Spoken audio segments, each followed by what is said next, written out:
There's nothing that happens after the Haitian Revolution in our fight for freedom across the Caribbean and North and South America that wasn't influenced by the Haitian Revolution. The African people on the island fought all the largest armies of the world at the time and won over each one of them. Whooped the Spaniards, beat up the French, knocked down the British. The Haitians have a pride about them. The revolution is the most important thing to them. The first thing they instill in you is that you are the first Black republic.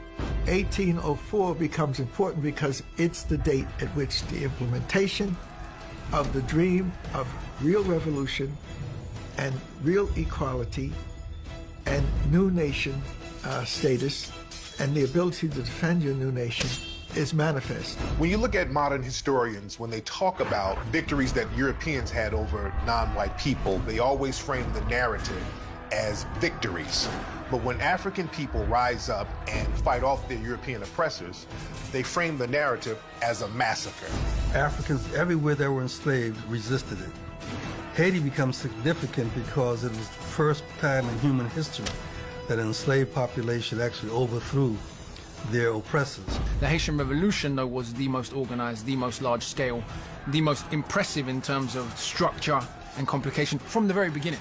Haiti made more money for France than all 13 colonies. The Haitian Revolution was very influential, particularly amongst Africans. It was seen as an inspiration for Africans in this hemisphere, just as it was seen as a horror by those who held slavery dear. There is a concept that we must defeat Haiti. We must ground them into the ground. We can never let them rise. They are an example of Black power. They are an example of what happens when people who are oppressed decide to stop being oppressed.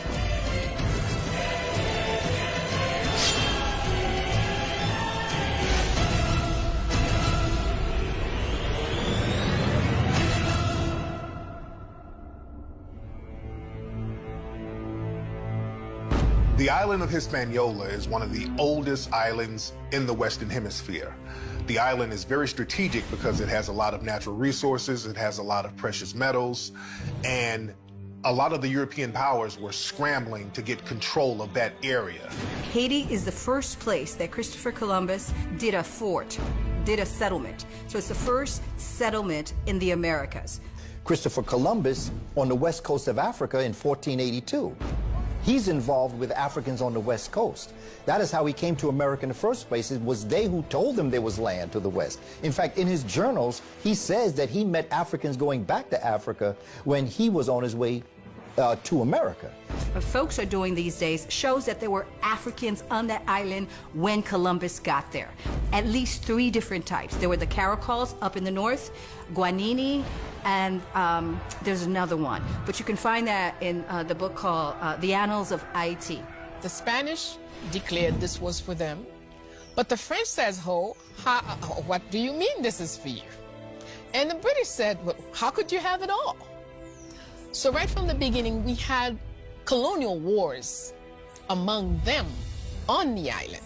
When you're dealing with the Spaniards, you're looking at the introduction of Africans in 1503. When you're looking at the introduction of Africans from the French, you're looking at 1670.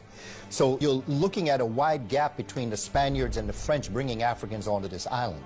But what happened on that island was that they brought a culture that was deeply steeped in what is probably the most important liberating force that any human can have, and that is in spirituality. 1675, the Treaty of Ryswick, the church established that the island would be split in 2. One side would be for the Spaniards, and the other side would be for the French. So at that point, what the Spaniards had named the island, I told you, was already Haiti. That's the original name of the island. Now, the Spaniards named the island Hispaniola. And when they agreed to share it with French, the French called their side Saint-Domingue, and the Spaniards kept Hispaniola for theirs, but called the capital city Santo Domingo, which is still Saint-Domingue. When the Spanish got here in 1492, and you know, they are on the island from 1492 to 1625, The Spanish is looking for gold. They're looking for wealth, and this is the first thing they started doing. And they find some gold. Haiti still produces gold today. And so gold was the big prize that everybody's looking for. But once they get into sugarcane was sweet gold. I mean, sugarcane was it. During the period where they were commencing this genocide against the indigenous population, a priest called Bartholomew de las Casas came up with this idea that it was ungodly to do what they were doing to the indigenous people of Hispaniola. They were killing them off. It was terrible, which it was, incredibly brutal. So they needed someone else to do it to. And this was where he came up with the idea of getting people from elsewhere. This revolution was going on from the moment Africans touched the shores. That's very important to understand, because what also happened is that when Africans were brought to this island, many of the warriors from the Congo, from Yoruba, or what we call Nigeria, or from Ghana, when they were brought here, the Ashanti, they immediately escaped and created maroon towns. These maroon towns would later become the actual hubs of the revolutions, because many of them never really experienced being enslaved.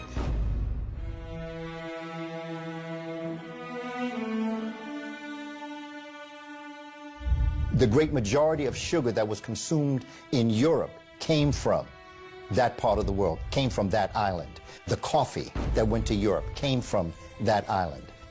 That colony that the Spanish founded, taken by the French, eventually became the most profitable colony in the Americas, and arguably, depending on which economist you consult, the most profitable colony in the world at the time. It became the centerpiece of the transatlantic slave system.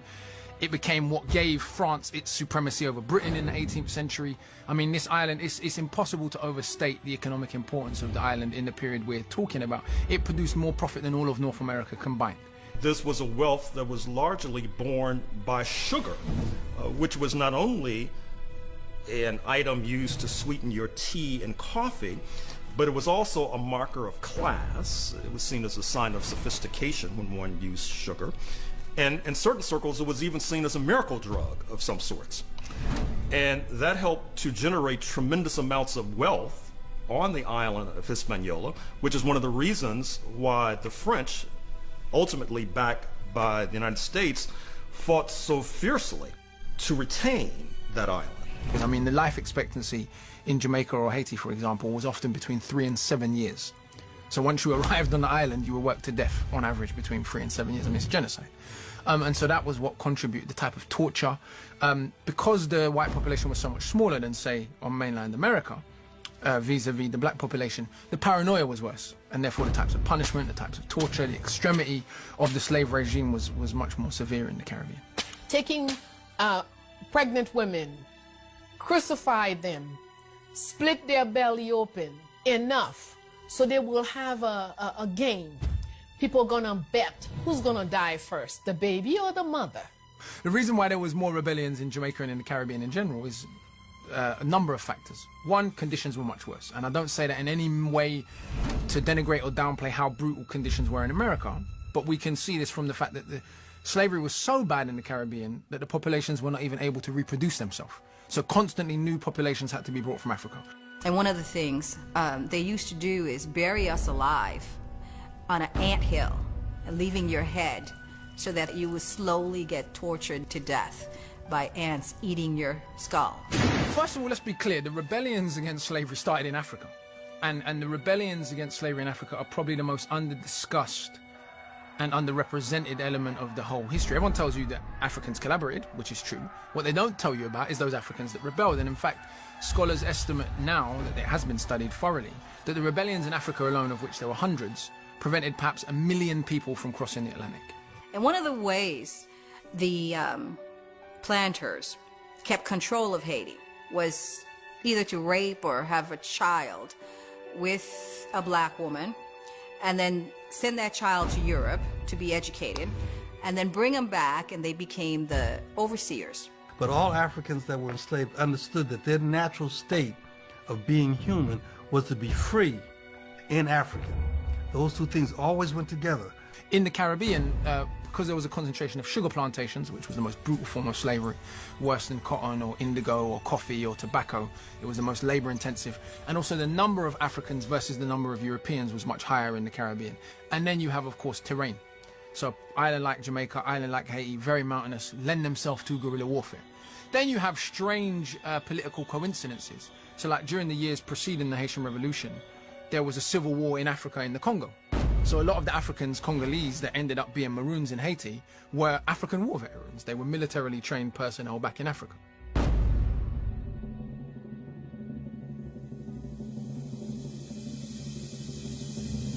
With the Haitian Revolution, there were 4 principal players in regards to the leadership of the Haitian Revolution. The first one was Mackandal.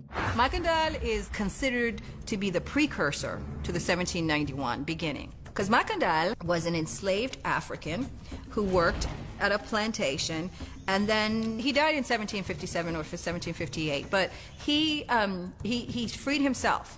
Right? Some people say that, you know, he had lost one arm in a sugar mill accident. But essentially, the legend of Mackandal is interesting because he foretold what would happen with regards to the Haitian Revolution. He was this extraordinary herbalist. And what he did, he taught the people of Haiti, the Africans, how to use the herbs and fauna in the ecology that they're now in to poison the food of the white farmers. And he was very successful. And so Mackandal went, took to the hills, and he would teach the kitchen people how to poison their masters. They had nature on their side, and that's very important. They used nature as one of their greatest weapons. They knew the terrain, they understood the terrain, they understood botany, they understood toxicology, they understood poisons, they understood, and that's what Voodoo is. Voodoo is a science. Voodoo is not just a spiritual system. The Bafiote means the black collaborators. They had to get them out of their face first. Mackandal, what he's really known, a lot of what he went after them first. Before he poisoned the European, he poisoned the black collaborators. No, they were all in the house Negroes, come on. And one thing about Mackandal, he realized this. He understood that the black collaborators, we call them coons today, how they will sabotage black progress in order to get individual trinkets. So Mackandal, he saw that early on. So when it came to poisoning the white supremacists, Mackandal, he understood that we gotta get rid of these collaborators first. So he poisoned many of the black collaborators before he started to poison the white slave owners. If you look at the statutes, the laws of a place like Georgia in the 1750s, contemporaneous with that revolt on Hispaniola, you'll find laws that are specifically seeking to restrain Africans from getting knowledge of plants because it was feared that they had in mind a plot or a conspiracy similar to what unfolded in what is now Haiti in the 1750s. See, African people used strategies that they knew would work. Mackandal, another great revolutionary, he poisoned the French. And the women were the ones that poisoned them when they would prepare foods. He killed over 6,000 European Frenchmen. When the enslaved Africans were finished with their work, he went down to talk to them. Like he would always go down and talk to them. And at one night, he took out 3 handkerchiefs. A yellow handkerchief, a white handkerchief, and a black handkerchief. And he said to the audience, in terms of storytelling, because that's how we give information through stories. So he took out the first handkerchief, and he said to the enslaved Africans, first handkerchief was yellow. He says, these are the people that owned this island before Columbus came. And they were totally annihilated. Then he took out the white. He says, the white handkerchief, these are the folks that, annihilated the Tainos. And then he took out the black handkerchief, and this is the prophecy. He says, we, Africans, are going to avenge the Taino folks, and we're going to get these white folks out of Haiti. And so Mackandal used his science, and I think he was a kind of pharmacologist in modern terms, but he used his science of understanding the natural world to begin to talk about how do we take that knowledge and free ourselves. And Mackandal, he's sort of the spark of the Haitian Revolution. When you look at many of the people coming up out of this system, for instance, Mackandal was a preacher. And Mackandal was a preacher who told his people and the people around him that he had visions. There's such a connection between Mackandal and Nat Turner as it relates to the work that they were doing. Mackandal understood the problem with the collaborators, and unfortunately, it was a black collaborator who turned Mackandal in, who turned on him. And the French captured Mackandal, and they were going to burn him alive. When Mackandal was about to die, he made a very strange prediction. Mackandal said, "I'm coming back as a mosquito." Now, a lot of people didn't know what that meant. Years later, when the French came to invade the island, there was a certain number of French troops, thousands of them, who were killed by malaria brought on by mosquitoes. Now, the malaria skipped over the Africans because they were immune to the malaria. But the Mackandal prediction definitely came true. That just showed how spiritually in touch they were.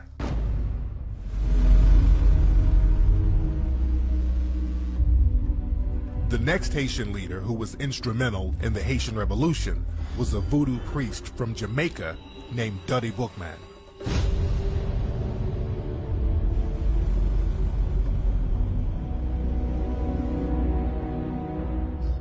So Boukman appears to be one of these persons who's leading resistance in Jamaica.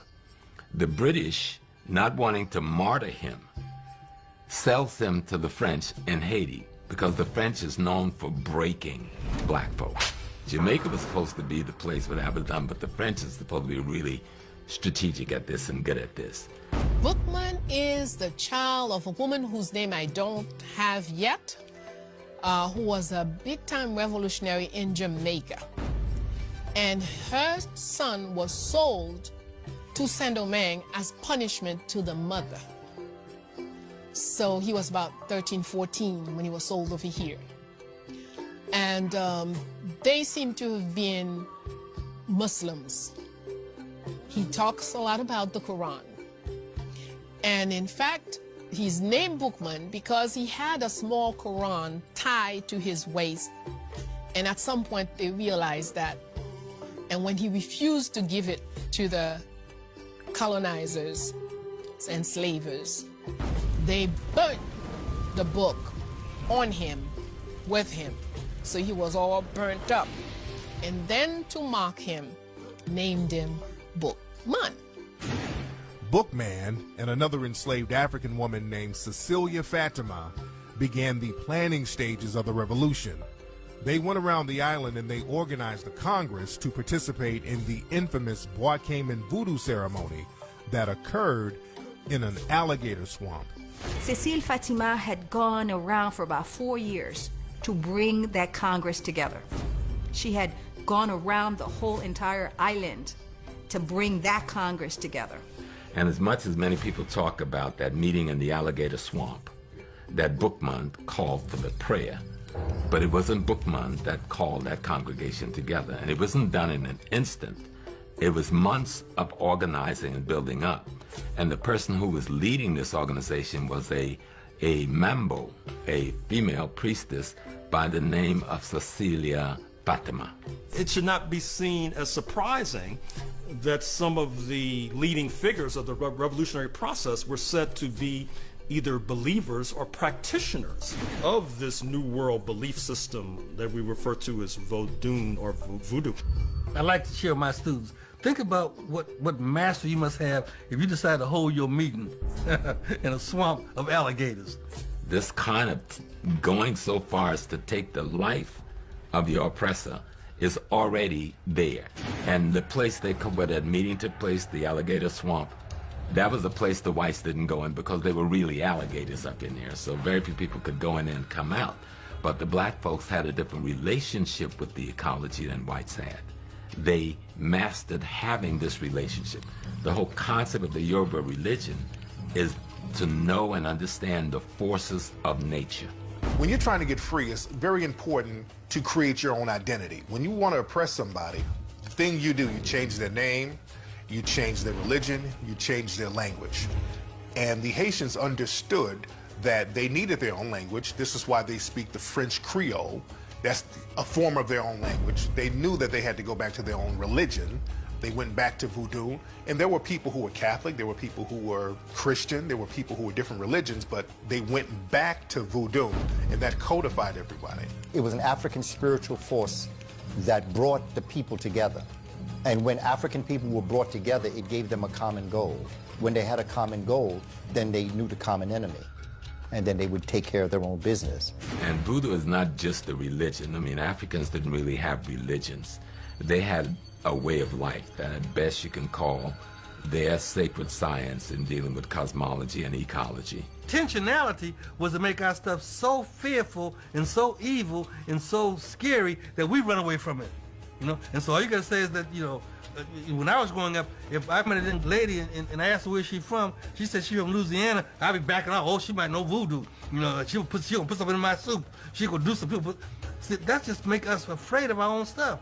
We ain't talking about no Dracula movies here, no zombies. We're basically talking about Africanism. We're talking about people that understand the strengths of plants and of nature and how to, you know, outwit a militia by using what the gods have provided you on this earth. So you call upon lowers to meet the task that you're confronted with. If you're engaging in war, you would call upon a lower that has the characters and qualities and dispositions of being warlike or strong and strength and fearless. Dying was an opportunity to go back to the ancestors, to Guinea, right? So there was no fear. Through science and through faith and through the will of not fearing death. Most Haitians don't fear death. They don't. A lot of Haitians, they say, don't fear death. So when you look at a lot of rappers now, a lot of rappers here in America, they will have Haitian gangsters in their entourages. And a lot of these dudes will have that Haitian muscle behind them.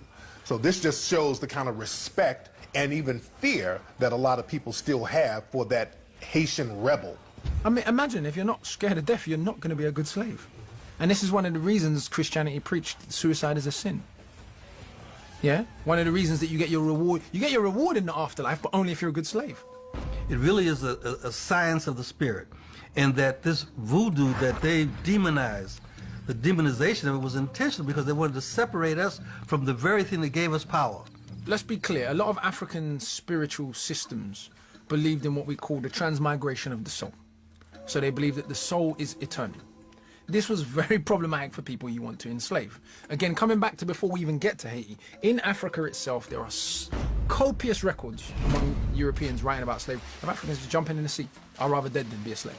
Consistent. And particular groups, so the Igbo of Nigeria, who are a group that very much believed in the transmigration of the soul, they were one of the groups that is recorded by Europeans were most likely to commit suicide because they believed they'd be reborn in Africa. They believed that their soul lived forever, so I'd rather die than this stuff. There is a cultural, spiritual unity that unites Africans and it gives them power. Even today in the African American community, it is the church that is the most powerful. And when anybody wants to sway the people, they always bring pastors in because they understand the pastors have the ear of the congregation and the people in the community. We don't go shocking when you said rise of the dead when we talk about Jesus Christ. You know, if they say they can have Jesus rising, we can have my mama rising. I had a heart attack some years ago, about 7 years ago, something called ventricular tachycardia. Heart beating too fast, it won't stop because I'm always doing stuff, you know. And they couldn't figure out what was wrong with me. So finally they came one morning and said, Mr. Small, we're gonna bring in the electricians. So I said, you know, y'all full of joke. He said, oh no, we're gonna bring in the electricians. Because they have doctors who are human electricians. And their job is to measure the electrical current that goes from your brain to your heart and to your other organs, and to look at the relationship to the electrical current in your body and how much is it being interfered with from things outside of your body. Does that sound like voodoo to you? So that's what voodoo is talking about. And while on one hand we deny it when we talk about voodoo, but here in our highest science, it is proven to be reality. So the Africans had absolutely no fear because they knew that this was a transformation, that it is how you live that matters, not how you die. The concept of zombies comes from voodoo. It's an African concept. And it's not about the living dead, it's about worshiping the ancestors, praising the ancestors. But the white supremacists, they flip that into something demonic where people are going to come out the ground and walk around and get you. And that's that boogeyman concept that they've created because of the Haitians rising up and getting revenge. And that's always been a scary thing for the white supremacists. African people rising up, getting revenge on them. That's the zombie mentality that they've created because that's their fear. When you look at the old zombie movies back in the 1920s and 30s and 40s, they would actually use Africans and Haitians as zombies. And out of their West Indian island comes a tale of terror and voodoo, of witchcraft and zombies, and all the weird black magic that the white man seldom sees. All of those old zombie movies had voodoo themes, so they were very open about it then. You see, the thing about Dutty Boukman was he was so intelligent, he knew that he might not get it, because he did get captured and he was executed. But the revolution continued with the people. And that's another lesson I learned about the Haitian Revolution. It wasn't so much the leaders, it was the people. The people never gave up the spirit. To this very day, they still have the spirit.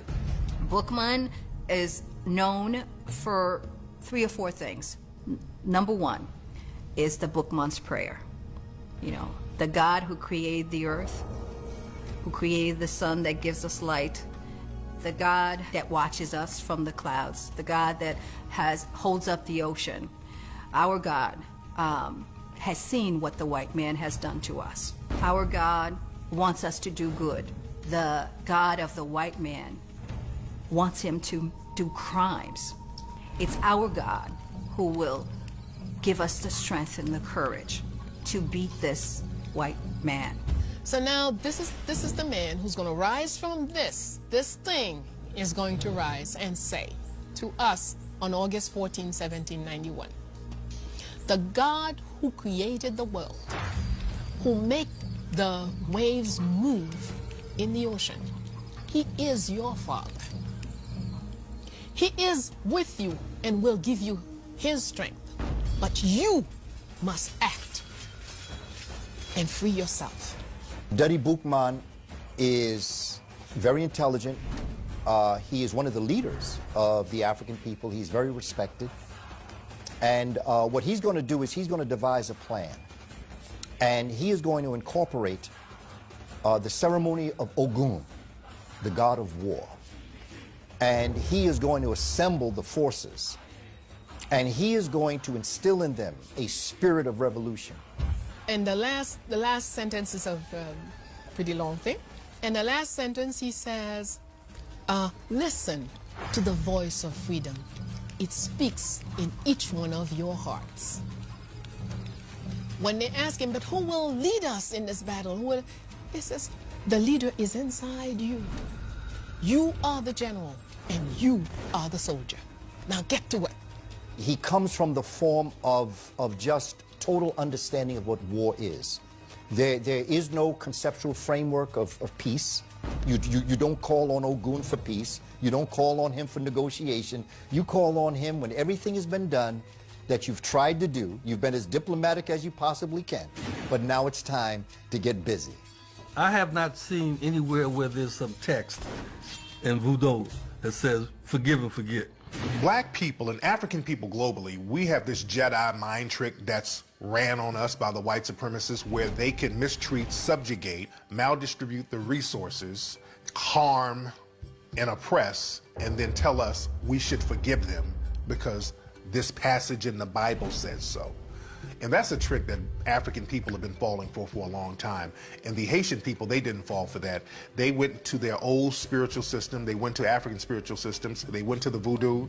And in voodoo, there is no concept of forgiveness.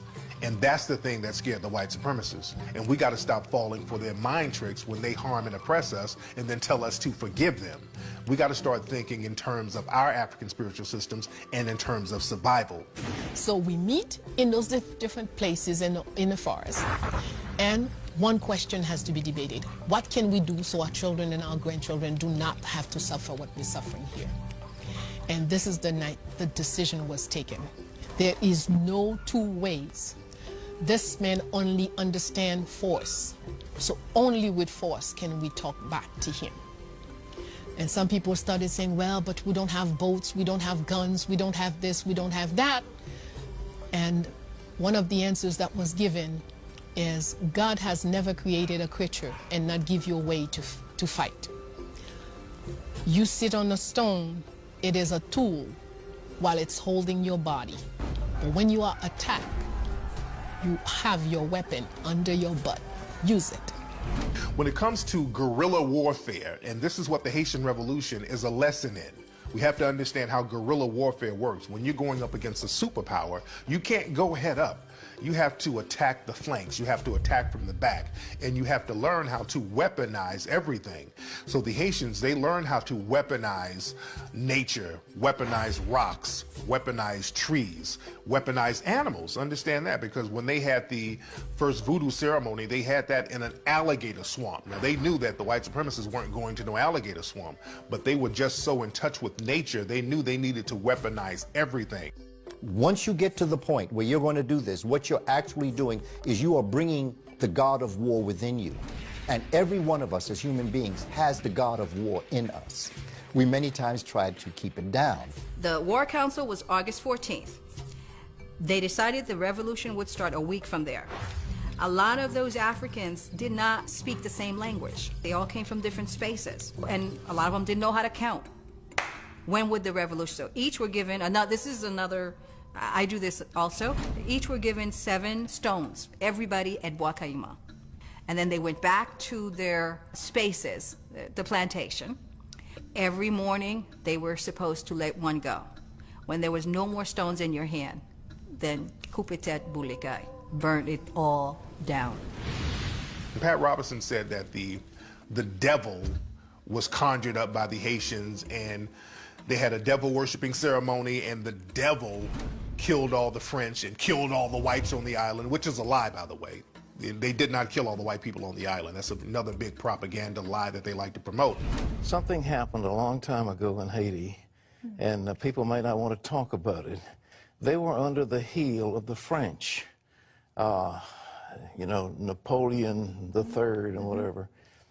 And they got together and swore a pact to the devil. They said, we will serve you if you'll get us free from the French. It's a true story. And so the devil said, okay, it's a deal. And they kicked the French out. You know, the Haitians revolted and got themselves free. But ever since, they have been cursed by one thing after the other, desperately poor. Pat Robertson said that Satan came up, killed all the white people, and the Haitians have been cursed ever since. And that just shows how racially insecure do you have to be. You would rather give props to Satan. You would rather give credit to Satan than a group of African people who really put in the work and got rid of the French. The night originally chosen to start the Haitian Revolution, so we remember the Haitian Revolution August the 22nd, August the 23rd, right? The original plan was to start on the 24th. The reason the 24th was chosen was because on the 25th the entire government was meeting the next day. So the ambition from the beginning was to kill the entire government and take over the island. The only reason the revolution had to start earlier, the rebellion had to start earlier, was because on the 21st, somebody struck early. And slave masters captured someone, tortured someone, and were warned that there was a rebellion coming. So they decided to strike early. It's like asking the question, how did the Vietnamese defeat the reigning superpower of the United States of America? And part of that answer rests with the question of guerrilla warfare. That is to say, trying to avoid, whenever necessary, face-to-face confrontations of one military brigade facing another military brigade, but harassing the invading forces, who after all oftentimes are not very familiar with the geography. So there was a dinner that happened a week before the Bois-Caïma ceremony, and actually it's now, scholars say, that's where the rebellion was planned. So it wasn't like they planned it on the spur of the moment on the night of the 22nd. The main leaders sat down and planned a week before, maybe months before that, had their dinner. The crazy part about it is that the Europeans knew that their privileged slaves were meeting for dinner, and they didn't think anything of it. They were so utterly convinced that black people were never going to do anything about their situation, could never overthrow them. They could never be defeated by a bunch of lazy, backwards, niggers from Africa, that they got complacent. How to be able to create bamboo, knives, how to have blow darts. You know, all of these things they use against these forces because these forces could not fight a guerrilla type warfare. So with the martial arts and the idea of the fighting, whether if we're talking about Brazil, capoeira, or the motions of if we go to a voodoo ceremony and you see how they work with spears in different ways, or we go to the Amazons and you see how it's applied.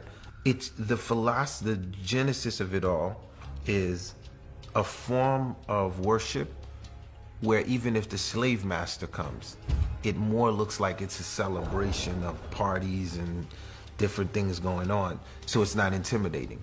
But at the same time, it forms a form of martial arts, a form of self-defense, where when it's time to rise for the revolution, the masters didn't even know that you was already training a bunch of troops and now you're ready to go. Bookman wore on the colony and occupied more than a third of the colony. Every activity was stopped. Everybody had only one thing: find Bookman and stop this. And we had no weapons. They had the guns. They had the cannons. They had everything. And yet, the fear. So Bookman, one of the great leaders, he was eventually captured. He was eventually killed. And when they got Bookman, they wanted to make an example out of Bookman so they could scare all the other people from rebelling. So the legend was they got Bookman's head, decapitated him, and put his head on a stick and put it out in the public so that everybody could see it as a way to scare them. But at this point, people got rid of that fear of dying. So the rumor was people would walk past the head, see the head and say, they would rub their head and say, we're going to carry on the revolution. One of the fascinating things about the Haitian Revolution is how little pride human beings outside the African diaspora have taken in it, which is fascinating to me, because this is an event of universal human significance, the only successful slave revolution in the whole history of humanity. In all the millennia of slavery, they've been from Greece to Rome to the Ottomans to the Abbasids. No one's ever had a successful slave revolution.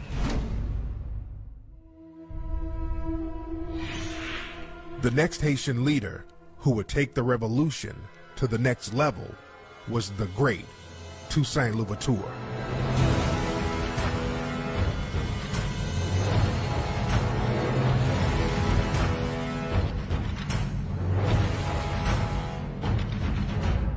He was raised by a woman from Dahomey.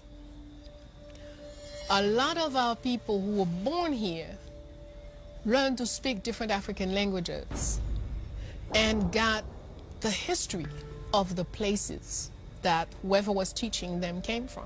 Toussaint might not have been from Dahomey, but being that the African woman who adopted him here was from Dahomey, then he's trained and raised as a Dahomean. If you come from Africa, you have a militaristic aspect to your environment. Dahomey, as we know today, Benin, was one of the most warlike culture. That's where we get the term Amazon women, Amazon warriors, because of the women warriors of Dahomey. On television, they make you think Amazon women come from someplace else. But these are you go to Benin and you can go to the museum and see statues of these women and so forth, these women warriors. Toussaint is born on May 20th, has a very different, even in slavery, their experience is very different. He was a submissive person in slavery. He had slavers who kind of like him. It was believed that Toussaint Louverture had been free from the age of 45. We now know he was free from about the age of 30. So he'd been a free, privileged African, if you like, in as much as that can be the case in a slave society, for quite a long time before the revolution. He was heavily Christian. He could read and write. He was very Europeanized. And in many ways, that determined his leadership, his experience of slavery, which was said to be, say, less harsh than someone like Dessalines, and his being free for so long. He constantly tried to placate or make peace with France. Toussaint was an enslaved African who became a free African at some point in the process. I don't know whether he bought his way out of freedom or was granted manumission, because all of the slave societies seem to have put in place some process of manumission for the enslaved persons. And so he became a member of the French military, and he was the first African to become a general in the French military. He became a great general, but what he's noted for is that before he even went into fighting, he made sure that his enslavers were off to America, okay, because he didn't kill them. And he always really had an affinity for the French.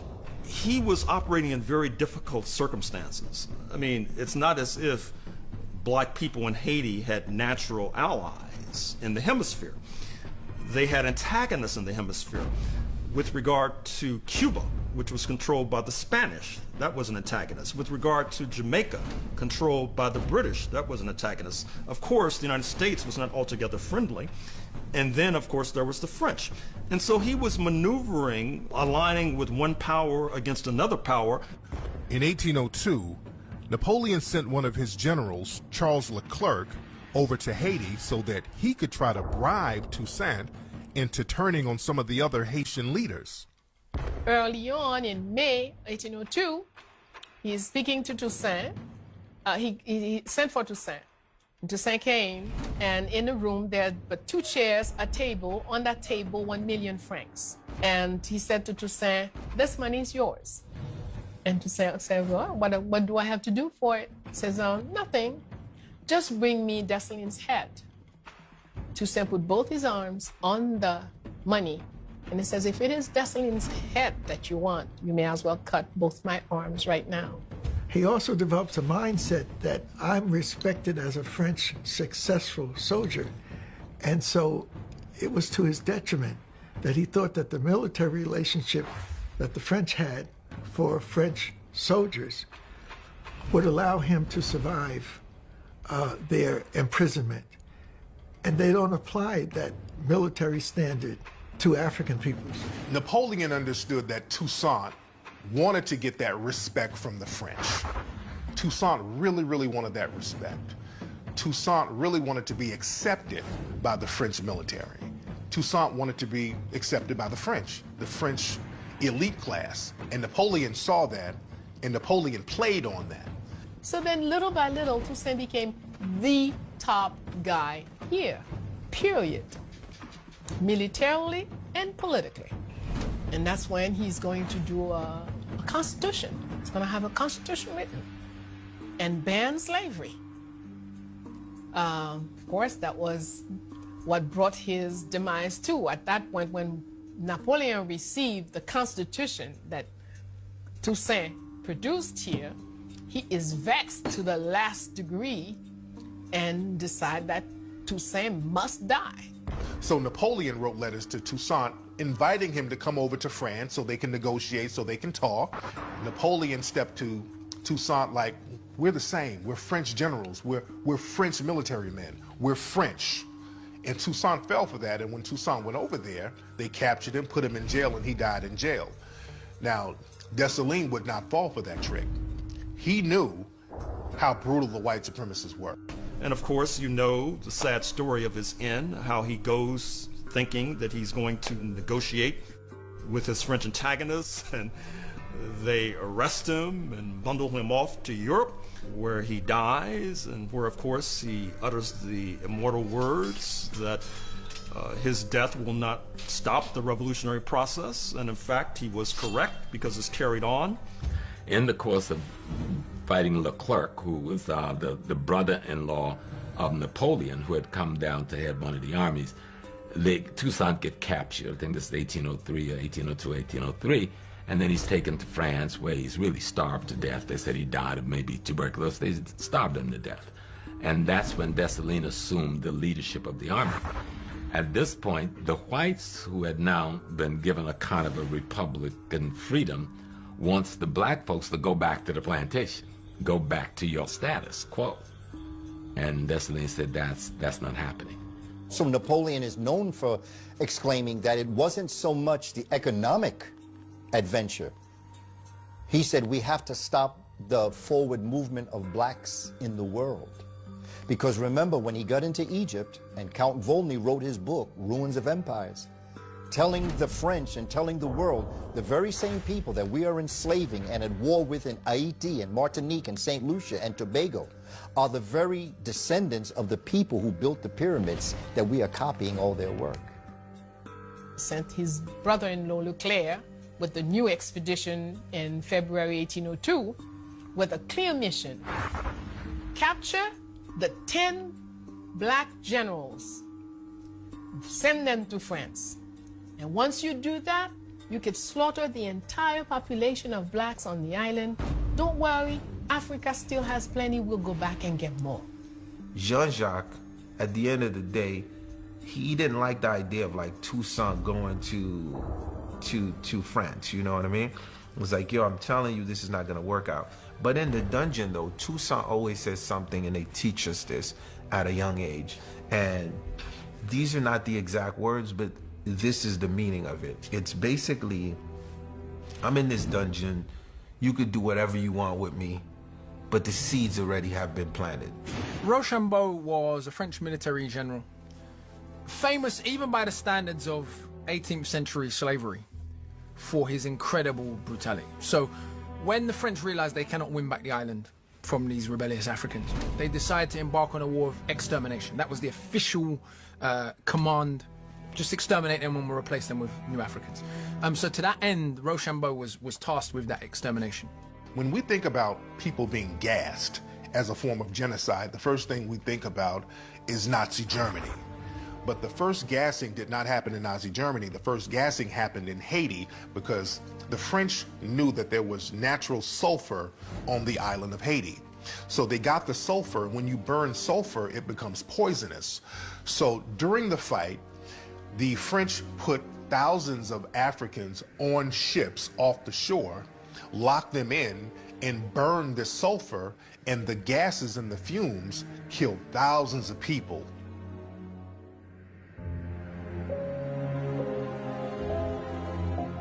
Most wicked, vicious, atrocious thing that ever walked on this island. If you wrote a book of 1,000 pages, you couldn't tell all the atrocities that this man performed here, and with pleasure. Rochambeau, French general, very well respected, very evil, very demonic with the tactics that he used. Napoleon sent him over to Haiti to carry out the genocide campaign. The thing about Rochambeau not only disliked black people, Rochambeau disliked all the mulattoes too. He hated the mulattoes even more than he hated the blacks. So Rochambeau was a real piece of work. He came into that port and he didn't reveal what he was going to do. And the people were really, really scared. And they held a festival for him. And it was a couple of days later when they were starting to feel, okay, this guy is not as bad as people have been saying, right? Then he invites them to this ball. When Rochambeau came to the island, a lot of people didn't know what Rochambeau's agenda was. Nobody really knew anything about him at the time. So when he got to the island, people were kind of sitting back watching to see what he was going to do. So Rochambeau announced that he's going to have a ball, this big party, this grand gala, for all the wives of the mulatto soldiers. So at this ball, at this gala, they have this big, luxurious party where they're wining and dining the mulatto free women. You know, they got drinks, they got music, they got food. They're really partying and living it up. The French generals are there, the mulatto women are there, everybody's just mingling, having a good time. So Rochambeau makes an announcement that he wants to have the women follow him in another room in the house. So he walks down the hallway with the women following him. The women are just, you know, going along with the vibe, going along with the program, going along with the party. They don't know what's happening. They're still giddy, laughing, giggling. Once they get in this other room, Rochambeau announces to the women, hey, I got presents for all of you. So there are these boxes lined up. And there's different variations of this story, but this is the most popular one. So Rochambeau has all of these boxes of presents lined up for the women. So the women are, they're still in a festive party mood, but now they're confused. So they see these boxes and they see Rochambeau announcing that he's giving them gifts. So the women are like, okay, cool. So the women get the boxes, and when they open the boxes, they look inside and they see the decapitated heads of their husbands inside the boxes. So the women are terrified. Rochambeau's standing there laughing, giggling, just laughing his head off, because he's letting them know, I don't care about the blacks or you mulattoes, and this is what I'm going to do to all of you while I'm here. That move there made the mulattoes and the blacks come together as a unit against the French. On the island of Cuba, for some historically unique reason, these dogs had been bred to chase down Africans. And in fact, some of those dogs were imported to North America to chase down Africans. And some of those dogs wound up in Hispaniola to chase down Africans. And these are the dogs they would send out to chase down black people whose only meal was the flesh of black human beings. Because one of the things European pseudo-historians have done is, one, said that the enslaved Africans massacred all the white people left on the island at the revolution, at the end of the revolution, which they did not. They massacred all the French, but the whites who fought with them, the Polish and the Germans, as it says expressly in their 1805 constitution, were not only not killed, were now classified as black people. They killed all of the French left on the island, 4,000 or 5,000 people. But these are the same French who just embarked on a war of extermination against them. And remember, there were still French troops on the island. They were just on the other half of the island, what now is the Dominican Republic. So it's not like France stopped posing a threat the moment they got their independence. In fact, not only were French troops in the other half of the island, they were agitating in the other half of the island. So this is the context in which that massacre takes place. That's basically what the Haitian Revolution was about.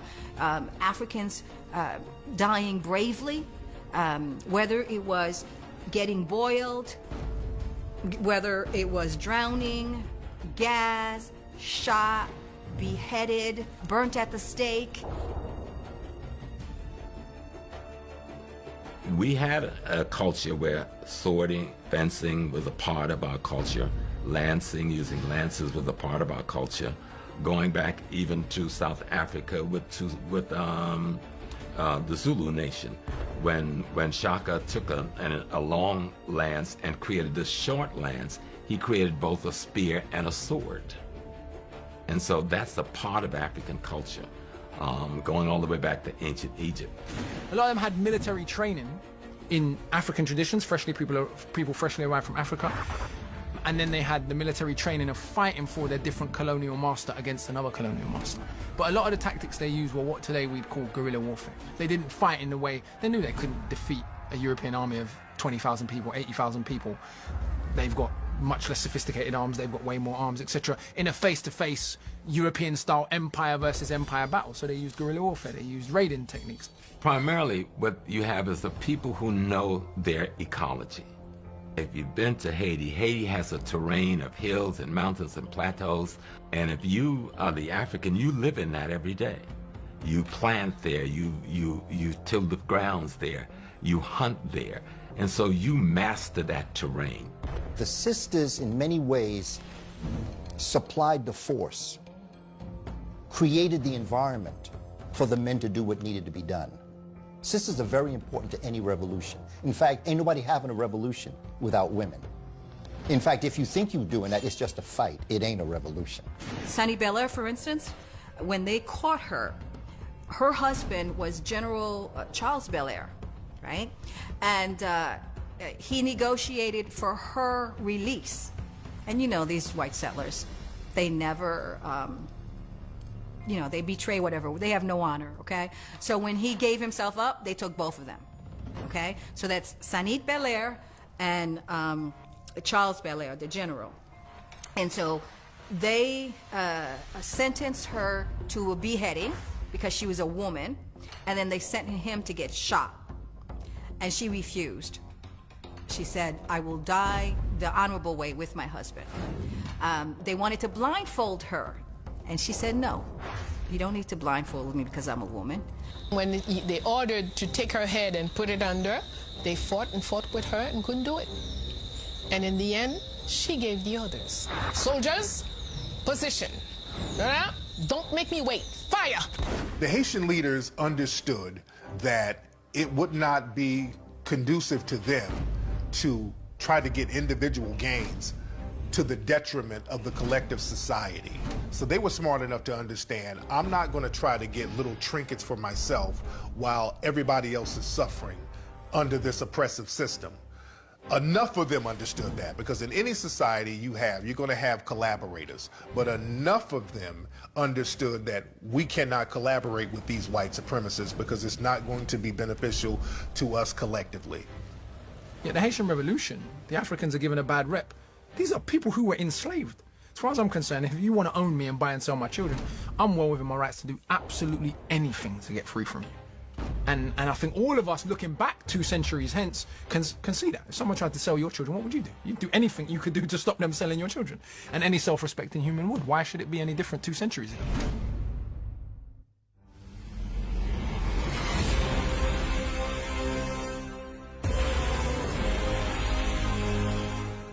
Toussaint Louverture opened the pathway for freedom and independence.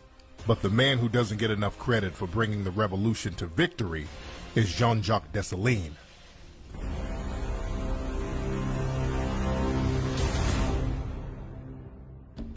Two different characters, 2 different people who handle things differently.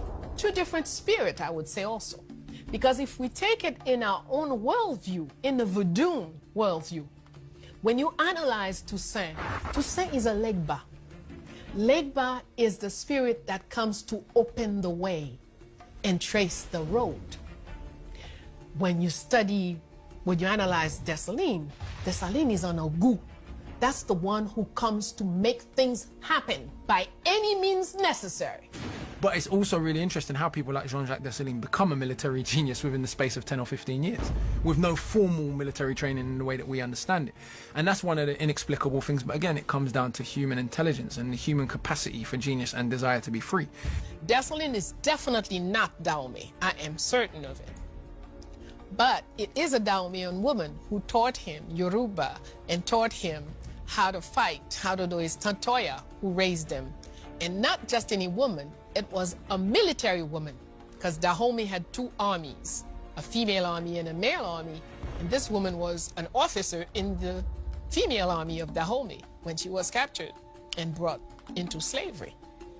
So she went right into work to raise some of the young ones that she, in a certain way, adopted, and Dessalines seemed to have been her prized. Tantoya is significant because she taught the greatest hero to ever live how to do hand-to-hand combat when he was a teenager, how to shoot. She taught him everything he knew, because he was enslaved. But she had come from a warrior background. I don't recall seeing anywhere where Toussaint was beaten, whereas Dessalines was constant. His entire back was whooped with scars that healed and hurt again and healed, and huge big blobs of scars all over his back. And Dessalines, as opposed to Toussaint, did not have the love of the French military. He had a deep understanding of the European exploitation. He also had a deep understanding of the ruthlessness of the various European populations when they were taking out vengeance on the African population. See, the difference between Toussaint and Dessalines, Toussaint wanted to make deals with the white supremacists. Toussaint felt he was a military man. He had some kind of camaraderie with the French. He felt that he could make deals. He was somewhat one of them. They would respect him as a military man, and that was his downfall. Now, Dessalines, he knew it. He's really the only modern African leader who understood that you cannot make deals with terrorists. You can't make deals with white supremacy. White supremacy is the ultimate form of terrorism. And Dessalines was the only person who was smart enough to realize that, and he got all the white supremacists off the island. That's the story. So he was enslaved African. He was definitely beaten a lot. He ended up being bought by a free black man. So, those assimilated Negroes could do some good things if they want. His name was Jean-Baptiste Dessalines, the free black man who bought him and gave him his freedom. But Dessalines never forgot what slavery was about. So what Dessalines did is, you buried alive 500 Africans, he hung 500 French. For everything that Rochambeau did, Dessalines did the same thing. Add up all of those different characteristics, the topography, the geography, the guerrilla warfare, the use of arson, etc., you begin to understand how and why the Africans on the island were able to prevail. At the end of the war, it was really bloody. And I think there was a point in time where Rochambeau had killed thousands, and he matched them, like head for head. I mean, one of the raids I've learned about was a raid Dessalines undertook where they raided a French camp with just machetes. Now imagine you're a heavily armed French camp and a bunch of dudes walks into your camp with just machetes and chop you up. The level of bravery and arrogance almost that takes to go and face the French with just machetes. The other piece to remember is you have St. Lucia, Tobago, and Martinique. Those are other 3 islands that the French are reinstating the enslavement process. And what the Haitian people are doing and Dessalines are doing is he's watching that and he's saying, look, it won't be long. If they can get those surrounding islands back where they were years ago, then they're going to come over here next. So Dessalines, he said straight out, he said, we are going to take care of these cannibals. The British Army came here in 1801 with over 30,000 soldiers, and saying that it didn't want to waste too much time, wanted to do a rapid operation, and in less than a couple of weeks was going to take over the island. Well, he didn't know there was a man here called Jean-Jacques Dessalines. Toussaint Louverture was there too, but the main man on the ground was Dessalines. And sure enough, they had to leave on the ground. As they run back to their boats, they had to leave 25,000 troops on the ground. And that's the largest loss of the British Army in the entire America. A lot of the Haitians came from places like Angola. When we think of Angola, we hear about capoeira. Capoeira is one of the fighting styles. Now, capoeira, people think that it's Brazilian. Capoeira is not Brazilian. As a matter of fact, the Portuguese banned capoeira from Brazil up until the 1930s because they didn't want those Africans using that, because the Africans were using that to free themselves in Brazil, beating the Portuguese. You had brothers like Zumbi, who was from Angola, and they were using the OG capoeira. The capoeira that we know now is watered down because it's based on an oral tradition, because they burned the books and the instruction manuals and got rid of those down in Brazil because they knew that Africans getting a hold of that knowledge, that was very dangerous. So a lot of those African fighting skills, like capoeira, these are old African systems that we transferred to each other, and many of the Haitians, they tap back into those fighting skills. Stick fighting, capoeira, different types of African martial arts, and these were the skills they used to beat the French off them. The Haitians had a certain resilience about them, you know, where they applied science a lot of times, and science is very strong, you know, so there's powders that are created, and these powders are not gunpowders, but if you spit it in someone's face, there's ways to numb them. And this is all science. So our brothers and sisters in Haiti had an understanding of nature where they used nature. They knew how to use weather. They knew how to use the trees to cover themselves, to hide themselves. And when all the forces would come in, they would come down on just brute force. The martial arts that they brought from Africa, the fighting systems that they brought from Africa, the ability to make weapons out of wood and stick. Once again, you have this small island of black people with the population probably not exceeding 500,000 at its highest point. And it's surrounded by antagonists, not only in the Caribbean, but actually worldwide, in a sense, to the extent that European powers had their tentacles globally. And so this was not a time for revolutionary leader of Africans to be pussyfooting around, shall we say. Being a military is not just about weapons. It's much more. You have to be spiritually, you have to be a military. You have to know how to treat people. You have to learn how to heal, because you're going to hurt, you're going to kill. You must do to heal so it will balance your soul. So there are a lot of things involved in the training of Dessalines, but you have to be clear. And Dessalines was very clear that slavery was no child's play. And slavers didn't care for us, they care more for a stone on the ground than any breathing people that look like us. They spared no one who was fighting against them, as any soldier should do. And so the Africans proved to be extraordinarily good swordsmen. They were extraordinary with using lances, or what we call spears, and they learned very quickly how to be extraordinary using a rifle. And so we defeated the French straight up and hands down. One of the really interesting things when you examine the French testimony is the frustration that the French particularly had with this tactic. They complain about it, they call it cowardice or whatever else, but then in other places, when the time was right, you hear French soldiers talking about a guy jumped down the cannon today, and these are the people we have to fight. The sheer terror of, like, we're fighting people who've decided now liberty or death. They've decided they are willing to die for their freedom. And this is one of the most fascinating questions about any revolution, but about the Haitian Revolution in particular. What makes people decide at this point, we're now willing to die for an idea, but we weren't yesterday? And you see this behavior. You see people being burnt and tortured, laughing at it.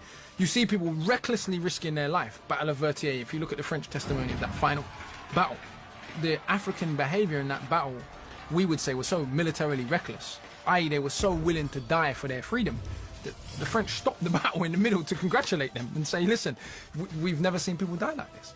By the time Dessalines rises, circa 1803, circa 1804, the revolution is pretty far down the road, and he had learned the lessons that had ensnared Toussaint and was not about to be arrested and detained by supposed negotiators in good faith. Not only were women very active, there are lots of children active in the fight. Children who made their names. And, you know, as looking out for, climbing on top of trees to look out for what's happening and alerting. Most Africans who was fighting in Haiti were like first, at most, second generation from Africa. So they still had the African martial arts skills as a part of their repertoire in terms of fighting. And then, of course, there are other kinds of tactics. Arson was very successful. Of course, arson was very successfully used by the enslaved Africans in North America as well. That was one of the major tools in our toolkit right here in North America.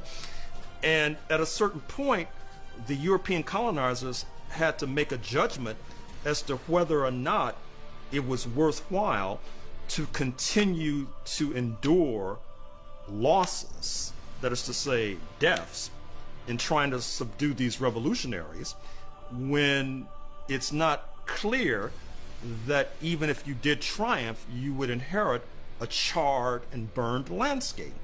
Bonaparte sends this huge armada, thinking, we're going to get rid of these people, right?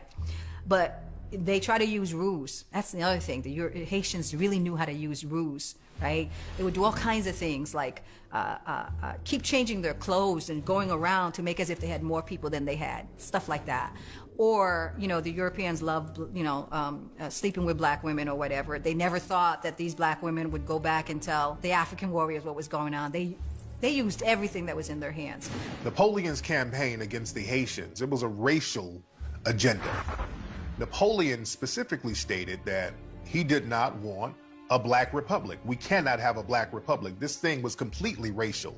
French writers, a lot of French writers were like, there must be some white person behind this. It's the abolitionists' fault. It's this person's fault. It's those guys who stirred up something else. There was this constant blaming of so-called white agitators. Dessalines Toussaint, they didn't kill every white person on the island. That's a misconception. We were in war, and we were slaves. And within this slave, we had to fight for our independence. And in this process, you still had certain whites that were with the Haitians. And so they create this model constitution, but they apply it to the circumstance of Haiti. So they say, no plantations can exist. No white folks can own land. But they realize that all white folks are not the same, and so they have a special compensation for Polish white folks who joined their revolution and helped them to defeat the French. At the end of the war, once the victory against France had happened, what Dessalines said to them, that because of the horrific genocide you've meted out against my people, you've got to go. You can't stay. He accepted their surrender. 7,000 of them surrendered and was pulled out of the country and went back home. The officers under Rochambeau and the others, who he got a ship for them, fully equipped the ship, and let them go home free. But his request was, all of you go home, okay? Can't stay here. The only people that can stay is the Italians and the Polish who fought with us, and the Germans who did not lift any arms against us. After trying everything and couldn't get off the island, so then he had to come in front of Dessalines. And according to his own journal, he said, Dessalines was magnanimous. He complimented him. He said, you're a good soldier, even if you've lost. Normally they're supposed to give their sword to the winner. He says, no, keep your sword, you're a good soldier. I don't need your sword, I got my own. And so he's, what are you going to do to me, He says, nothing. I'm going to send you back to France.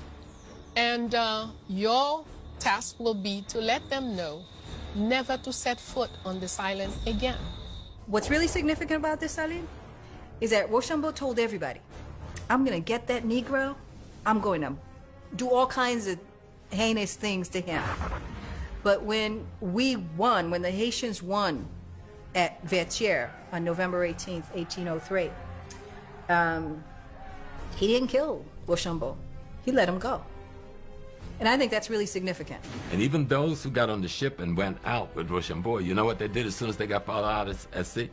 They turned the cannons on Port-au-Prince and opened fire on the very people that had just given them their freedom. But as fate would have it, they ran into some conflict with the British fleet a few days, 8 days out, and he ended up spending 2 years in a British prison, or longer. Dessalines obviously did kill a lot of white folks, especially the French, right? I think there was like 50,000 soldiers that came to re-enslave us, and 7,000 left alive. And this is really interesting, the way that European imagery of black people came back to haunt them. These big black guys from Africa who've been laboring for you for decades and decades and decades, whose physical brute power and force you've depended on in terms of breeding them and all this. And now they got a machete in their hand. That brute force, that same imagery, sexualized graphic imagery you've created around the black body has come back to haunt you, because now it's aimed at you. Modern historians, when they talk about Napoleon, they talk about how thorough he was as a general. They talk about his great military mind, the strategies he used. They just ooze and gush and praise Napoleon for being the greatest general. And the thing about Napoleon was defeated by Dessalines. So if your greatest general was defeated by Dessalines, that means Dessalines is the greatest general. Marcus Mosiah Garvey spoke frequently on the Haitian Revolution and the lessons that we could learn from them. And the one lesson is, it ain't over till we win. The Irritated Genie, a book that I read, phenomenal book by Dr. Jacob Carruthers. It's called The Irritated Genie. That irritated genie is the spirit of revolution at all costs. Take no prisoners. We have no friends. It's up to us to make this happen. Then you have the Phantom of Liberty. The Phantom of Liberty is the philosophy that you believe that you can negotiate with your enemy, that you can integrate with your enemy, that your enemy wants to be your friend, if you could just sit down and talk. And Dessalines was more of an irritated genie.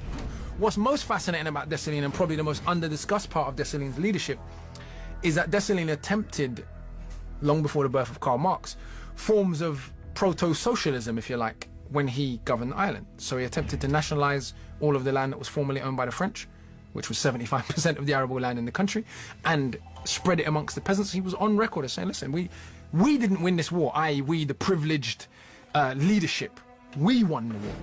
All of us, the peasant population, the enslaved population. And he tried to bring about some form of economic justice in the brief period that he governed. And in my view, and in lots of people's view, that was why he was killed by the other free people of color.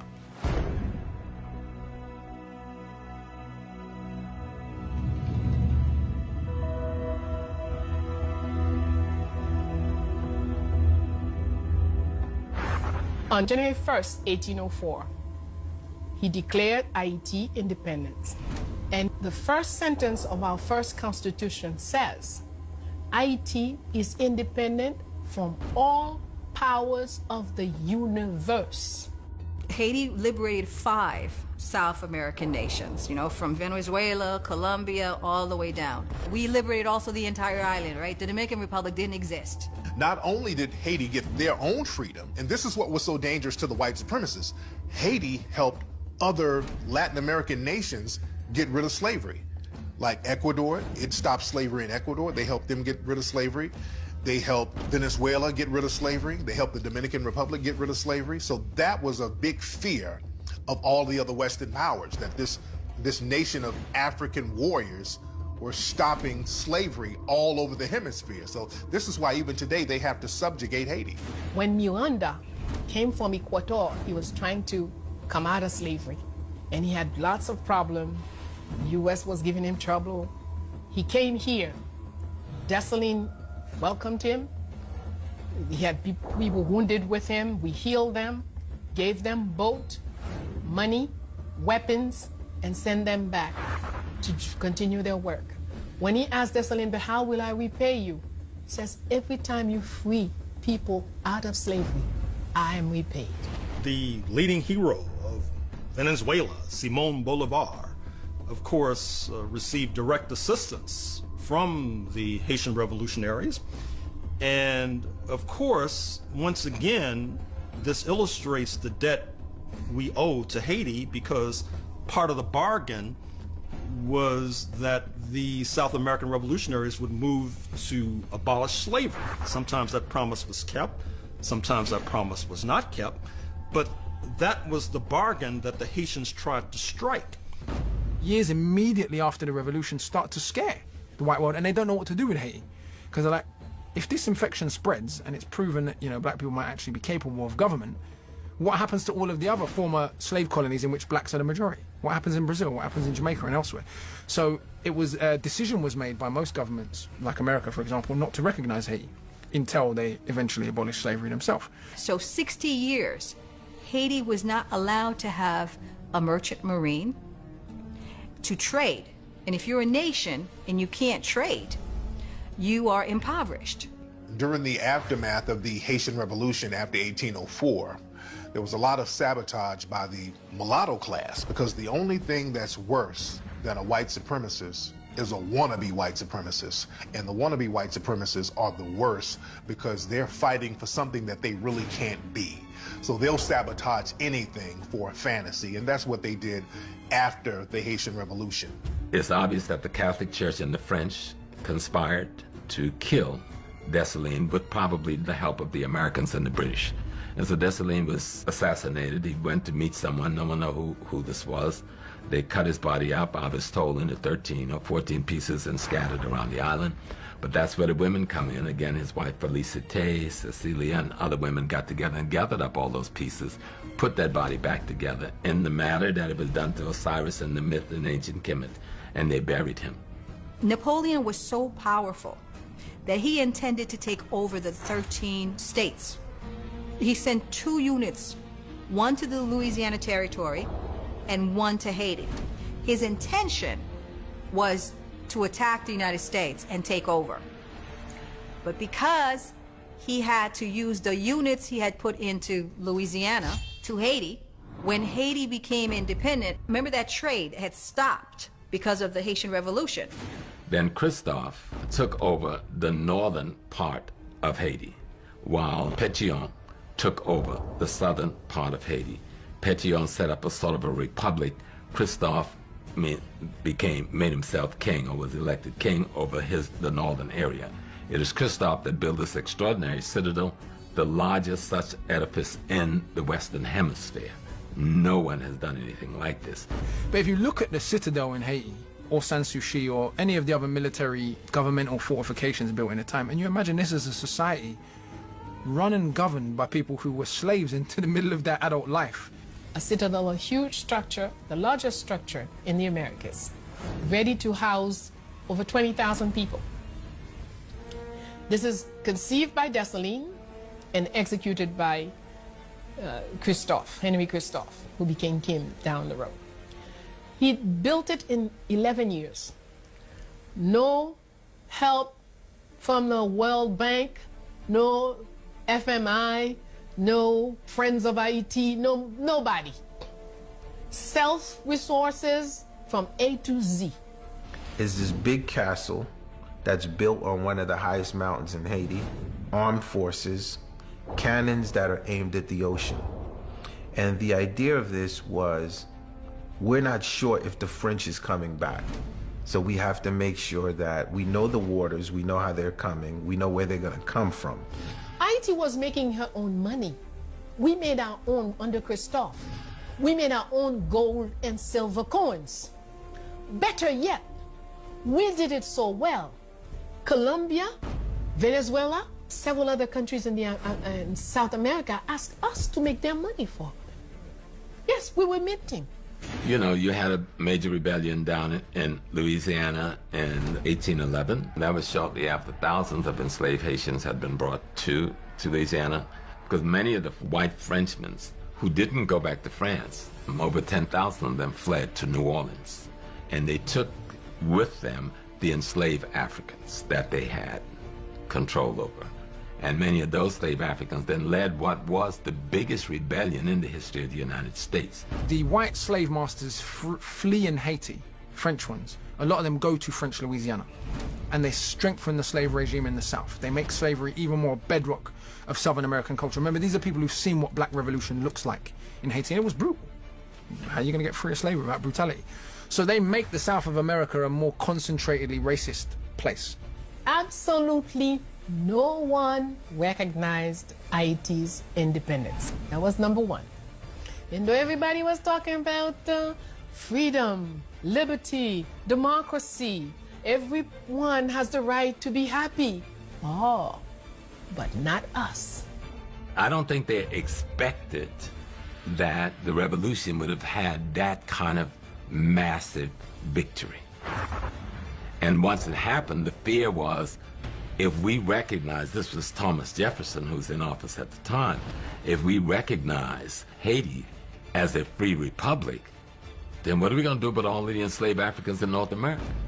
So we have to reject it and now go into an economic boycott of it, similar to what they did to Cuba in modern times. That's their stuff, right? They have this either or. Either I'm going to be it, I can't be it if you're it. See, African thought says everybody can be it. But the European mindset is that I can only be it if you are not it. What happened to Haiti, though, was the tax that the French put on it, the reparation tax. So that's sort of like, so okay, we'll give you independence, but now this is going to cost you, right? So we'll give it to you, but we'll pull your economic freedom from you. And there were all kinds of economic exploitations that have been put onto Haiti since the pigs from America were put into Haiti to overtake the Haitian pig farming. Foreign grain was imported into Haiti. Sweatshops have been set up. I mean, there are reams and reams of books for people who are bothered that can go out and read on why Haiti is in the condition that it's in today. And it's largely due, partly, to a local parasitic, greedy elite, but mostly due to foreign exploitation. Without that foreign exploitation, the elite would not be in the position to be able to do the things that they have been and currently are still doing in Haiti. So this also put a big fear in America's heart that Haiti had the ability, right after that revolution, to send troops to South America to help free those South American nations from Spain. Then they were worried about the African American nation here. especially when you had a large population of Africans in Florida that was still under the control of Spain. Florida was the biggest maroon community in the Western Hemisphere, but we don't refer to Florida as a maroon community because American history has falsely said that the people they were fighting were a group of Indians called Seminoles, and don't tell you that that word they corrupt to be Seminoles come from the Spanish word of Cimarron, which means runaways. And so these are the runaway Africans. And so when Andrew Jackson was sent down there after he did the Mexican-American War to fight these people, he sent a letter back to Congress, and in the letter he says, "You sent me to fight Indians, but I've been fighting niggers from the day I got here." You know, and this is a letter that's still in the Library of Congress. DuSable, this brother was the founder of Chicago, and he was a brother of Haitian descent. Brother spoke different languages, so he was the first person to understand the strategic location of Chicago and how that could be used, because in Chicago, he could speak so many different languages. He could deal with the Spanish in the West, he could deal with the French in the South, he could deal with the English on the East, he could deal with the Native Americans in the North. So that was a very strategic place, and he was the first person to go there and monetize that area. And what's interesting about DuSable, many people thought that he was a spy for Haiti, because many people were shook about what happened during the Haitian Revolution. An African slave population rising up and overthrowing their oppressor, that sent chills all through white society. The Haitian leadership in the 1820s had to make a decision. Should they go into debt and possibly deform the revolutionary process for decades to come by paying the government of Paris for the alleged losses suffered by slave owners, or should they not make the payment and run the risk of being invaded and having all of the citizenry enslaved? Those were the stark choices faced by the leadership, and they chose the former. That's to say, to make this payment. I think it's like 1825, Charles X sent the fleet to invade the islands and retake it. And the compromise was, you pay us 100 million francs, 150 million francs, which was reduced some years later to 93 million francs. And that's how that came about. And they said, you're paying us this for the land that you've taken from us, from the enslaved Africans who was working for us that you've taken from us, and the resources the land were producing for the French Republic. And so that's where that 150, which wasn't paid off until very recently, which kept the Haitian economy in a tither for the entire period of its history. So we are a country that is being continually raped at every level, every time. If it's not an occupation, and anytime you see an occupation, you can be sure they do not occupy a country that has nothing. I see a lot of similarities between Haiti and Detroit, because Detroit was the land of some of the most phenomenal movements of black people ever in the world. Marcus Garvey had a strong movement in Detroit. The Honorable Noble Drew Ali developed the strongest contingent and temple in Detroit. The Honorable Elijah Muhammad was a student of Marcus Garvey and Noble Drew Ali in Detroit. Malcolm X moved to Detroit to be close to Elijah Muhammad. And then, of course, you have the Motown sound. You have the voice of black people worldwide. And I think that what's happening in Detroit is very much like that. At all costs, Detroit must be purged of its power. The Marines came in and they were responsible for the death of close to 4,000 to 5,000 Haitian citizens. And the occupation lasted something like 20 years. And when they came in, what they did was seize control of all of the finances, all of the banks, and all the wealth of Haiti. And the money, Haiti's monies from his bank and his wealth was brought to America and transferred down to banks in New York. That wealth had never been returned to Haiti. The first time the Citadel is attacked is during the U.S. occupation of Haiti in 1915. The U.S. Army stood up every day for 90 days and shoot at it while there's nobody in it. But even then, America was fully now vested and in control of the Haitian economy, And during that occupation of the American Marines, they rewrote the Haitian Constitution. Until then, part of Dessalines' Constitution was that no land could be sold or owned by any foreign persons. Land could only be owned by Haitians of blood. Even a Haitian who had left home could no longer own land. And so what America did was change the Constitution so that Americans could buy land, and they began to buy up or seize some of the best farmlands and mining lands in Haiti, and that's still true to today. The mountains that Christopher Columbus didn't have the technology to take the gold out of, they've got the technology to do now, and they are taking that out. They say we have 20 billion in gold. And now Haiti is important because of its geographical location and its geology. There's oil and gas in abundance off of Haiti's shore. And so one of the reasons for the Clinton Foundations and these others to saturate Haiti is there's gold in them, there are hills, and there is oil off of those shores and beaches. And so Haiti is now under a new form of exploitation, which we are calling globalism. The Clintons were put over, and their people who worked with and for their foundation, was put over managing the billions of dollars that came into Haiti for the rebuilding process. Well, they managed it back into their foundations and their bank accounts. For the last 13 years in Haiti, the UN has been the cover for the Bushes and the Clintons to work together and extract the resources that we have. Haiti has $120 billion worth of oil. The International Red Cross claims that they have received from people around the world $6 billion for the quake situation in 2010. Haiti never saw. We did not see 6 billion, we did not see 5 billion, we did not see 4 billion, we did not see 3, 2, or 1 billion. But somebody got the money. The money is still controlled by the European. The education is still controlled. The institutional political structure is still controlled.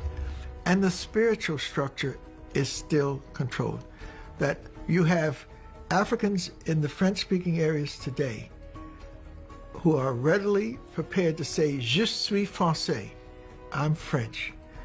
And so that cultural dynamic of assimilation into French culture has helped cripple Africans.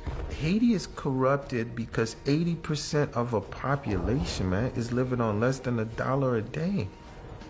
It's corrupted because the lack of education. This is why this place is corrupted. If you go to almost any store downtown and you get buy yourself a new suit, look inside and see where it was made. That suit was made in Haiti.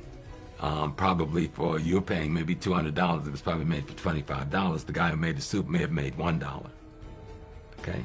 And so, and part of that arrangement and contract that made, you can't unionize, you can't strike, and you can't ask for an increase in wage. Any of those can result in your losing your job or even going to jail. Different times in our history, you will find that Haiti is forward in everything in creating the OAU. The Haitians were the #1 people in doing all the papers and working, and when everything, the U.S. was not in it. They refused to be part of it. And when we were a couple of weeks away from the grand opening, U.S. stepped in with money, bought itself in, and demanded that Haiti be not part of it.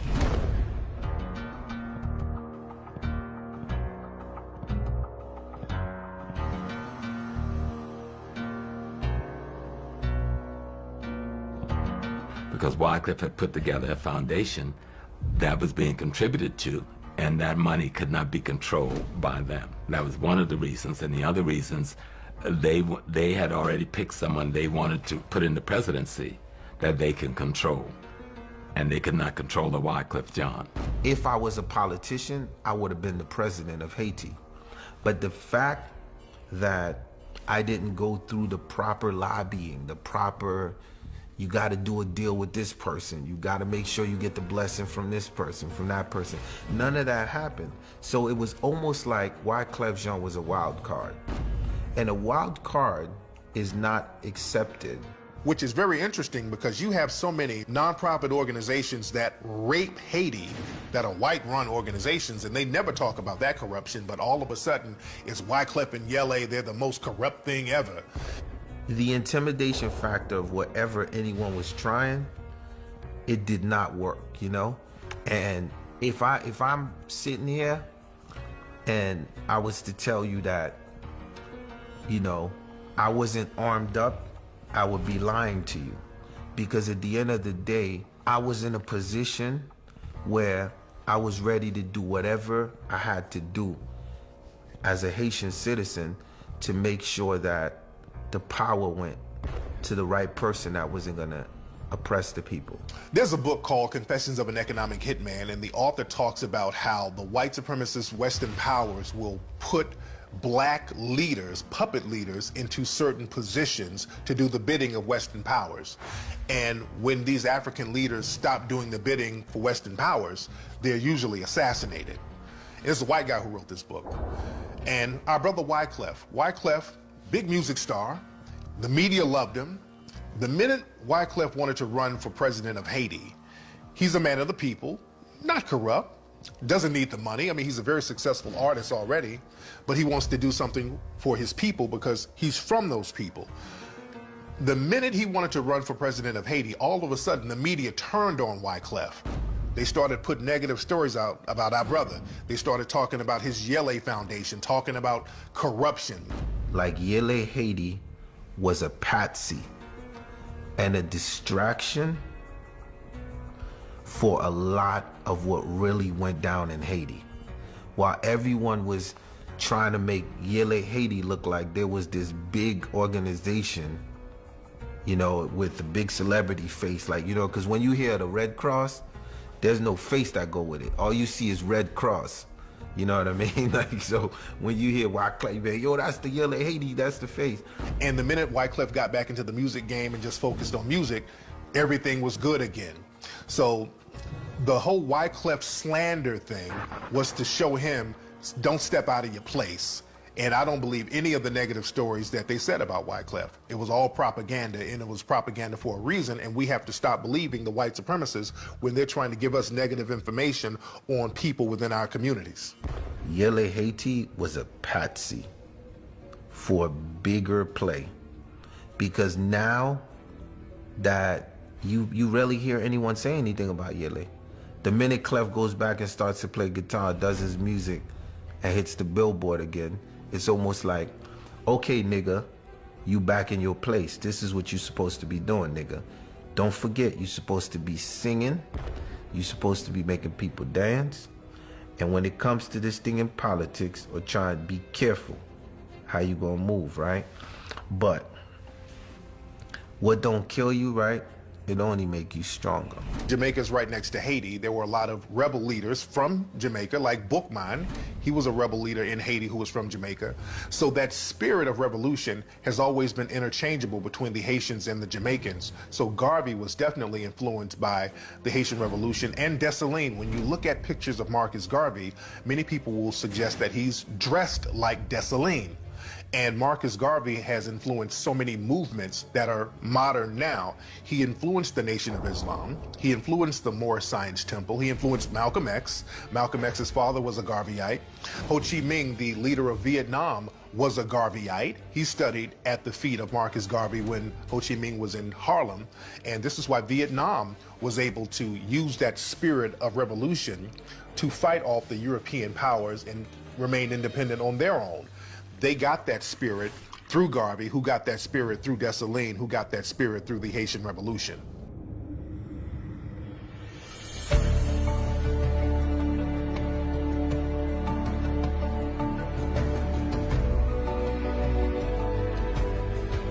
When you're in the vanguard, that means oftentimes you're the first to get the arrows in your chest.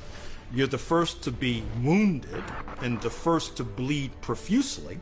And that's the case for the Haitian revolutionary process. That is to say that they in some ways were sacrificial lambs for the rest of us. That is to say, by going up against the slave owners and inflicting this deadly blow on the slave system, they helped to liberate the rest of us. But in turn, they helped to injure themselves. Whatever our ancestors did is only the best for them. What they expect from us is to add our victories to their victories and to keep going up higher and higher. You cannot rebuild your society until you rebuild yourself. And you cannot rebuild yourself until you restore your spiritual, cultural, and historical integrity to the mindset that is about to carry out this building. The month of August is very instrumental to melanated people. There's something about the month of August that electrifies our melanin, that gives us a certain sense of power. If you look at a lot of significant revolutions, they all happened in August. The Haitian Revolution happened in August. Jamaica got its independence in August. Look at modern times. The Watts riots was in August.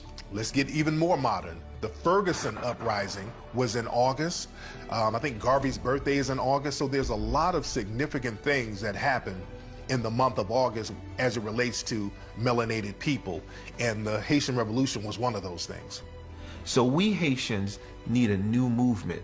This movement is, how do you get Haitians in Haiti into economic freedom? How do you get them into education? Why do you think the slavers go through so much effort for you not to know your history? Evidently. Because that's where all your references are. That's what gives you the measure as to what you can do. But every place we see success in the African world, it was when Africans stood up and said, I'm going to be free and African. And so we did learn from Haiti. What were those moments when we were struggling to be free and African? Many of the Western powers are still trying to sabotage Haiti to this very day.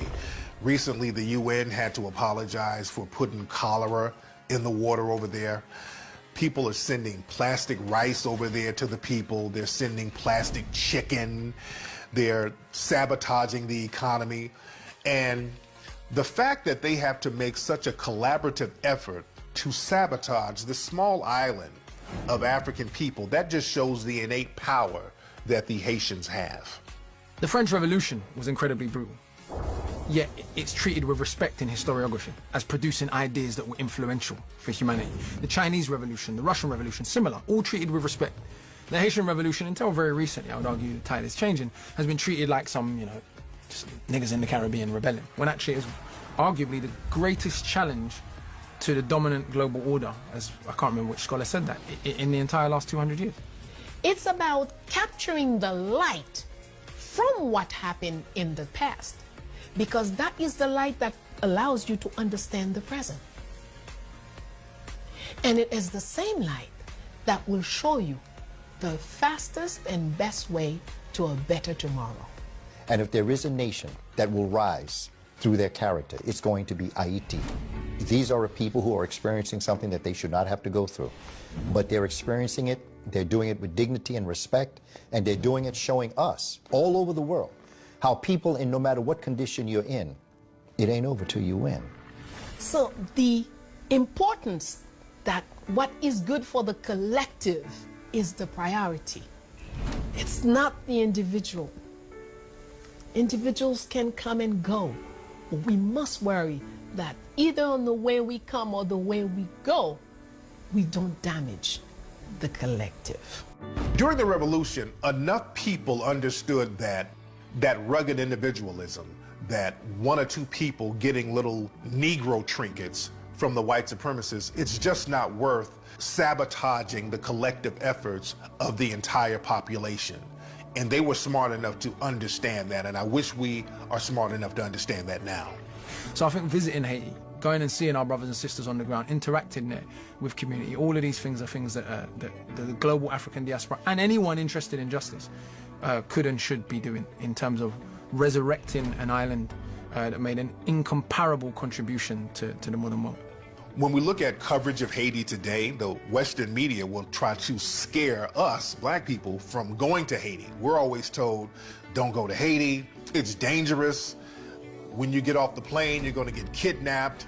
There's going to be a voodoo ceremony, something's going to happen to you. So black people are scared of going to Haiti to visit for the most part. When I go over there, there's white people all on the plane going over there. People going over there vacationing, because there's a lot of nice parts over there in Haiti. So we have to stop listening to the media telling us what to do and what not to do about Haiti. I didn't feel unsafe over there. The people were beautiful. The people were wonderful. Nobody's trying to bother anybody. These people are trying to survive, and I'm very inspired by the Haitian people.